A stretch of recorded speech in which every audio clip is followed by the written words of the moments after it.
Hello दोस्त, आप सभी का स्वागत अपने भाषा और अंदाज में। आज हम लोग देखने वाले हैं कुषाण काल। ठीक है। कुषाण काल के अंतर्गत जितने भी क्वेश्चन बनते हैं या फिर क्वेश्चन बनने वाले हैं, सबका हम लोग एनालिसिस करने वाले हैं या विश्लेषण करने वाले हैं। ठीक है। एक चीज़ देखेंगे कि कुषाण काल में जो भी क्वेश्चन बने हैं, हम लोग 3 बुक का मेनली प्रयोग किए हैं। बेसिक, लूसेंट, उसके बाद एनसीईआरटी, फिर दृष्टि बुक का। ठीक है। और आपको देखकर पता चल जाएगा कि क्वेश्चन का लेवल क्या है। कहीं से भी टॉपिक छूटने वाला नहीं है। चलिए शुरू करते हैं। ये जो है चीन के यूची या तोखरी जाति से संबंधित थे। ठीक है। कुषाण लोग मध्य एशिया के माध्यम से भारत आए थे, ऐसा माना जाता है। यूची या तोखरी जो थे ये 5 कुलों में विभाजित थे, जिसमें कुषाण सबसे प्रमुख थे। कुषाण सबसे प्रमुख थे। कुषाण काल के संस्थापक जो है कुजुल कड़फिसेस को माना जाता है। ठीक। ये बौद्ध धर्म के अनुयायी थे। कौन धर्म के? बौद्ध धर्म के अनुयायी थे। उसके बाद बीम कड़फिसेस हुए शासक। कहा जाता है कि बीम कड़फिसेस जो थे कुजुल कड़फिसेस के पुत्र थे, वहीं एक उत्तराधिकारी के रूप में बने। और बीम कड़फिसेस जो था शैव धर्म का उपासक था। ठीक है। सम्राटों का सम्राट का उपाधि धारण किया था बीम कड़फिसेस। सबसे इम्पोर्टेंट क्वेश्चन बनता है कि शुद्ध सोने के सिक्के चलाने का प्रचलन जो है बीम कड़फिसेस ने ही शुरू किया था। ठीक है। और इससे भी ज़्यादा इम्पोर्टेंट क्वेश्चन तब बनता है जब सबसे प्रतापी शासक यानी कनिष्क का नाम आता है। कहा जाता है कि 78 ईस्वी में उन्होंने गद्दी पर बैठा और ठीक इसी समय शक सावन चलाया, जो कि राष्ट्रीय कैलेंडर हम लोग के हिंदी में चैत 21 मार्च या 22 मार्च से शुरू होता है। ठीक है। कनिष्क ने अपना राजधानी जो है पुरुषपुर यानी पेशावर, जो कि अभी पाकिस्तान में है, मथुरा और तक्षशिला को इन्होंने क्षेत्रीय राजधानी बनाया था। ठीक है। पॉइंट आउट में हमने दे रखा है कि कनिष्क जो है गांधार तथा मथुरा शैली का विकास किया। गांधार तथा मथुरा शैली का विकास किया। फिर देखेंगे रेशम मार्ग का आरंभ कनिष्क को ही माना जाता है। और कनिष्क के समय में रेशम का उत्कृष्टता यानी उच्च कोटि का रेशम काफ़ी प्रचलित हुआ।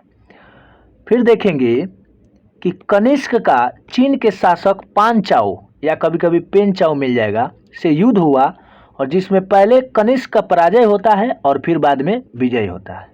ठीक है। नेक्स्ट पॉइंट आउट में देखेंगे कि कनिष्क को द्वितीय अशोक के नाम से जानते हैं, जबकि हर्षवर्धन को शिलादित्य के नाम से जानते हैं। ये चीज़ ध्यान रखेंगे। ठीक है।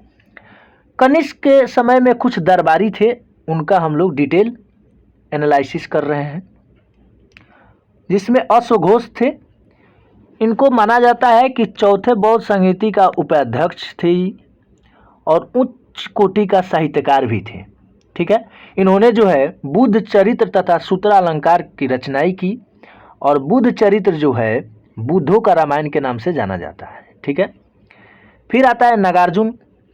नागार्जुन ये दार्शनिक एवं वैज्ञानिक थे। इनकी तुलना जो है मार्टिन लूथर किंग से की जाती है। मार्टिन लूथर किंग से की जाती है, और मार्टिन लूथर किंग को ब्लैक गांधी के नाम से जानते हैं। ठीक है। फिर भारत का आइंस्टीन कह दे तो नागार्जुन, बीपीएससी में पूछा हुआ था। नागार्जुन ने माध्यमिक सूत्र में सापेक्षता का सिद्धांत दिया, जो कि बाद में आइंस्टीन दिया था 1905 में, और उसी के एवज में उनको नोबेल भी मिला 1921 ईस्वी में। ठीक है, आइंस्टीन को। तो इसीलिए सापेक्षता का सिद्धांत चूंकि पहले ही दे दिए थे, इसलिए इस आधार पर इनको वैज्ञानिक कहा जा सकता था। ठीक है। शून्यवाद सिद्धांत नागार्जुन दिए। ठीक है। वो शून्यवाद मैथमेटिकल वाला नहीं समझिएगा।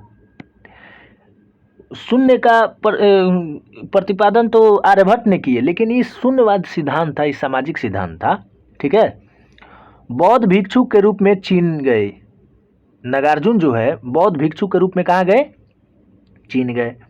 उसके बाद देखेंगे वसुमित्र, ये चौथे बौद्ध संहिता के अध्यक्ष थे। इन्होंने जो है महाभिवास की रचना की, और बौद्ध धर्म का विश्वकोश के नाम से जाना जाता है। महाभिवास को बौद्ध धर्म का विश्वकोश के नाम से हम लोग जानते हैं। फिर आता है सबसे बड़े चिकित्सक चरक, जो कि आयुर्वेद के आचार्य थे और कनिष्क के राजवैद्य भी थे। ठीक है, अब देखिए पॉइंट आउट में हमने दे रखा है कि सबसे शुद्ध सोने के सिक्के चलाए कुषाणों ने, और जबकि सबसे ज़्यादा सोना का सिक्का गुप्तों ने चलाया था, लेकिन उसमें क्वालिटी में अंतर थी, थोड़ा निम्न कोटि के उस सिक्का था। ठीक है, लेकिन शुद्ध सोने के सिक्का कुषाणों को जाता है श्रेय। ठीक, उसके बाद देखेंगे कि बुद्ध की खड़ी प्रतिमा, यानी बुद्ध जो है खड़े होकर प्रतिमा जो है कुषाण काल में मिलता है, जबकि शयन काल या लेटी हुई प्रतिमा गुप्तों में मिलता है। किसका? बुद्ध का। अब देखेंगे कनिष्क का उत्तराधिकारी जो था हुविस्क था। लगभग आपको ये क्वेश्चन नहीं मिलेगा, जल्दी कहीं नहीं मिलेगा। ठीक है, ये यूपीएससी का बात आ जाता है। ठीक है, तो ये जो है कनिष्क का उत्तराधिकारी कौन था? हुविस्क था। और इसकी चर्चा जो है राजतरंगिणी के कलहड़ द्वारा जो दिया गया है उसमें चर्चा किया गया है। ठीक है, बाकी के लिए आप चैनल को सब्सक्राइब करेंगे, लाइक करेंगे, कमेंट और शेयर तो करते ही हैं। Thank you for watching this video.